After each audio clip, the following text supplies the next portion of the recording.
जय जिजाऊ जय शिवराय बांधवांनो, उद्या 26 नोव्हेंबर भारतीय संविधान गौरव दिन।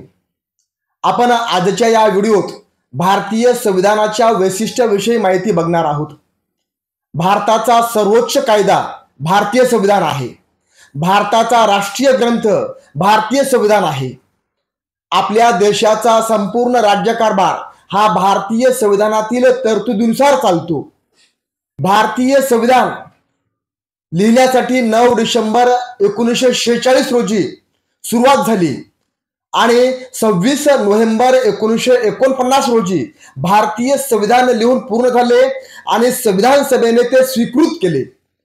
2 वर्ष 11 महिने 18 दिवस असे अथक परिश्रम करून भारतीय संविधानाचे शिल्पकार विश्वरत्न महामानव डॉक्टर बाबासाहेब आंबेडकर यांनी भारतीय संविधान लिहिले।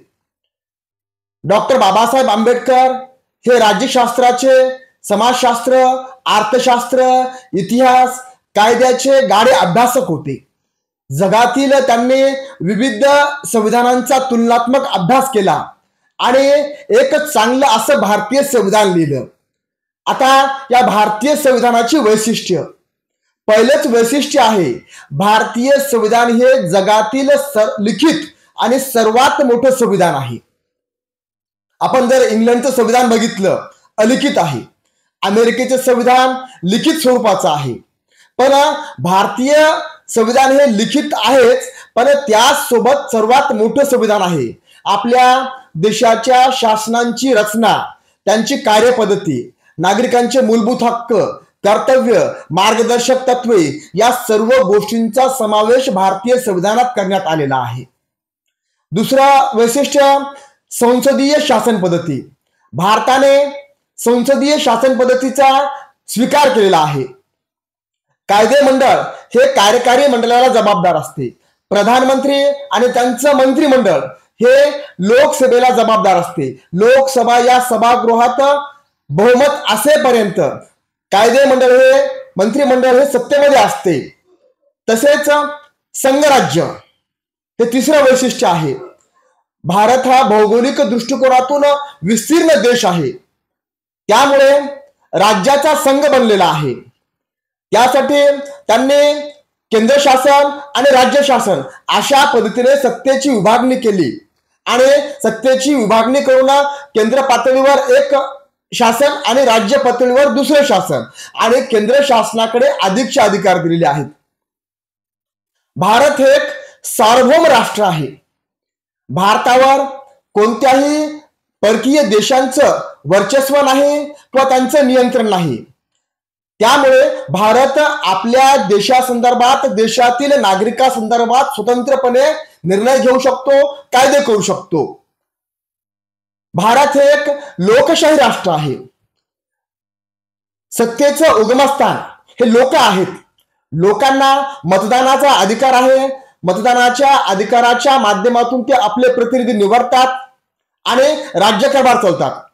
आणि जर समजा हे शासनकर्ते योग्य पद्धतीनं संविधानातील तरतुदीनुसार जर कारभार करत नसतील, त्यावेळेस जनता पुढील 5 वर्षात जी निवडणूक होते त्यांना सत्तेवरून दूर करते। समाजवादी, भारतामध्ये जी संपत्ती आहे, साधन संपत्ती आहे, संसाधन आहे, तर याचं समान पातळीवर वितरण झालं पाहिजे। सामाजिक आर्थिक समता आणि विकास होण्याच्या दृष्टिकोनातून देशाने प्रयत्न केला पाहिजे।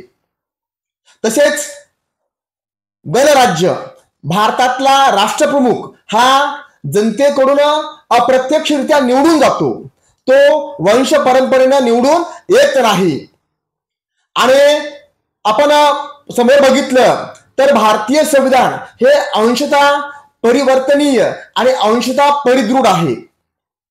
म्हणजे भारतीय संविधानातील 368 कलमानुसार काही भाग असा आहे की तो सहजरित्या बदल करता येतो, परिवर्तन करता येते, आणि काही भाग असा आहे म्हणजे साध्या बहुमतानं, विशिष्ट बहुमतानं आणि विशिष्ट बहुमताने व अर्ध्यापेक्षा जास्त घटक राज्यांच्या संमतीने, म्हणजे काही भाग असा आहे की तो विशिष्ट बहुमताने म्हणजे 2/3 बहुमताने केंद्रात आणि अर्ध्यापेक्षा जास्त घटक राज्यांच्या संमतीने बदलता येतो. म्हणजे भारतीय संविधानाच्या चौकटीत राहूनच त्याच्यामध्ये आपल्याला थोडंफार परिवर्तन बदल करता येते.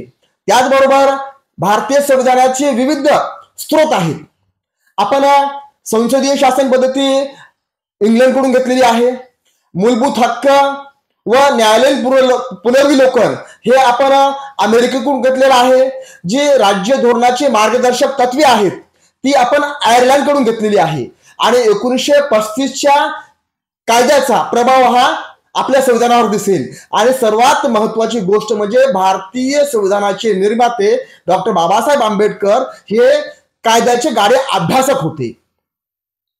समोरचं वैशिष्ट्य, भारतामध्ये राहणाऱ्या प्रत्येक नागरिकाला कुठल्याही प्रकारचा भेदभाव न करता विकास करण्यासाठी समान हक्काधिकार दिलेले आहेत.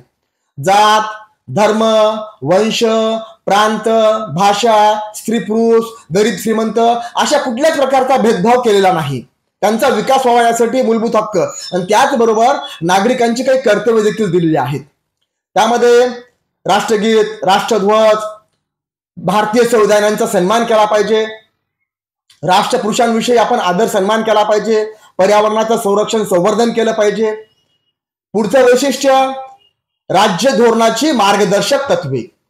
म्हणजे कोणत्याही पक्षाचं सरकार असू द्या, त्यांनी राज्यकारभार करत असते वेळेस भारतीय संविधानातील मार्गदर्शक तत्वांना डोळ्यासमोर ठेवूनच त्यांनी धोरणं ठरवावीत, योजना आखाव्यात, कायदे तयार करावेत. भारतातील जे न्यायमंडळ आहे ते स्वतंत्र न्यायमंडळ आहे.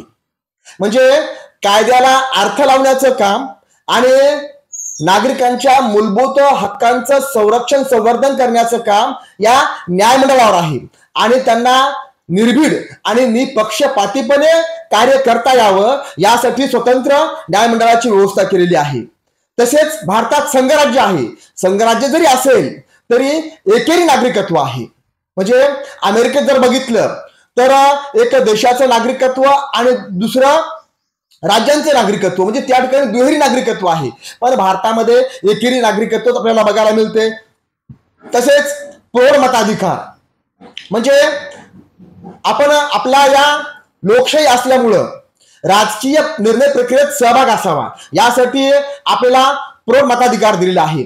सुरुवातीला या मतदानाचा अधिकार दिले तेव्हा वयाची 21 वर्षे पूर्ण झाली आणि त्यांनी नाव नोंदणी केली तर त्यांना मतदानाचा अधिकार मिळत होता. पण 1989 पासून वयाची मर्यादा 21 वरून 18 वर आणलेली आहे. आणि आज ज्यांचं 18 वर्ष पूर्ण झालं, ज्यांनी मतदान यादीत नाव नोंद केली, त्यांना येणाऱ्या पुढच्या निवडणुकीमध्ये मतदान करण्याचा अधिकार मिळतो. त्या पद्धतीनं लोककल्याणकारी राज्य आहे. म्हणजे लोकशाही शासन व्यवस्था आहे आणि ते लोकांचं कल्याण करण्यासाठीच आहे. लोकांचा सर्वांगीण विकास झाला पाहिजे त्याच दृष्टिकोनातून त्या ठिकाणी त्यांनी सर्व व्यवस्था केली पाहिजे. तसेच आणीबाणीची व्यवस्था 352 कलम, 356 आणि 360 म्हणजे अशा पद्धतीनं एखाद्या वेळेस बाहेरील देशाकडून आक्रमण होते किंवा देशाच्या अंतर्गत अराजकता निर्माण होते, आर्थिक पेच प्रसंग निर्माण होतो, त्यावेळेस अशा पद्धतीनं आपल्याला आणीबाणी लावता येते. म्हणजे एकंदरीत आपण जर बघितले तर ही भारतीय संविधानाची वैशिष्ट्य आहे आणि उद्देश पत्रिका आहे. त्या उद्देश पत्रिका ही भारतीय संविधानाचा सार आहे. म्हणजे थोडक्यात भारतीय संविधान काय आहे हे सांगायचं असेल तर भारतीय उद्देश पत्रिका आपण वाचली पाहिजे. तर उद्देश पत्रिका वाचल्यानंतर जे काही स्वातंत्र्य, समता, बंधुता, न्याय ही मानवी मूल्य आहेत, या मानवी मूल्यावर आधारित भारतीय संविधान आहे ही गोष्ट आपल्या लक्षात येईल. तसेच विश्वरत्न महामानव डॉक्टर बाबासाहेब आंबेडकर भारतीय संविधानासंदर्भात शेवटी म्हणतात की भारतीय संविधान किती जरी चांगलं असेल आणि त्याची अंमलबजावणी जर चांगली करणारे लोक असतील तर आपलं कल्याण होईल, देशाचा विकास होईल. पण संविधान चांगलं असून जर अंमलबजावणी करणाऱ्या लोकांचा हेतू प्रामाणिक नसेल, चांगले नसतील तर संविधान चांगले असून काही फायदा होणार नाही.